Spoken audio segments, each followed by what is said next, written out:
Walker, I guess before we get started and talk about your team and how workouts are going, just kind of take me through the process and how you ended up here. I mean, was there a previous connection with Coach Jans or anybody on the staff? Yeah, so there was, but I was an intern here about 7 years ago, and so that was Coach Howland's first year, and David Dietz was the strength coach at the time.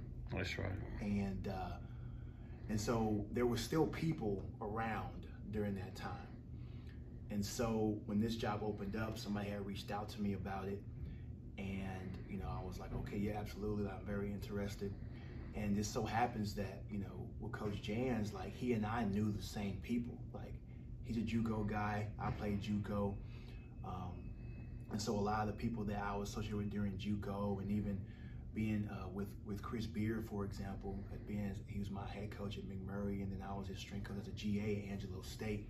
So I built connections that a lot of people that Coach knew, and so, of course, Coach contacted those connections, and fortunately they said some good things about me, so here I am. Obviously, it's a new group for you, regardless of being your first season here, but, I mean, does your mindset or your routine change whether you've been here for a couple of years or your first year? Yeah, so the coach I was 7 years ago, of course, is light years from the coach I am now.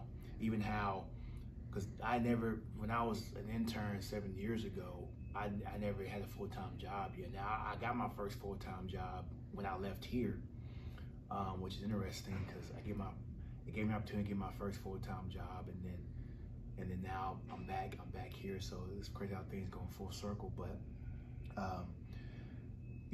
as I told, the biggest thing for me is when I get here is get to know the guys and then teach them the program that we do from a strength and conditioning standpoint.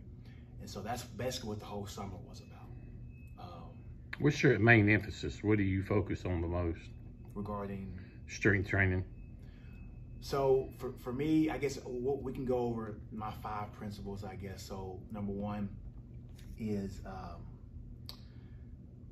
assess and upgrade. So we always test something, and not to the traditional strength test that people may think when they think of strength and conditioning coaches, but metrics that transfer to the game, which could be a vertical jump, could be sprinting, could be broad jump, whatever that is.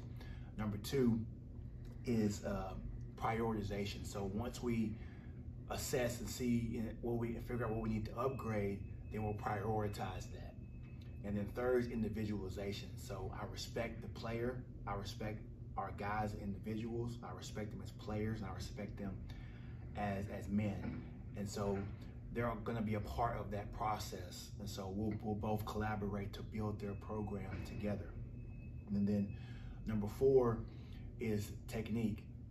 Be really big on technique. I don't want to create strength, power, whatever through dysfunction or through anything else. And then the last one is specialization. So,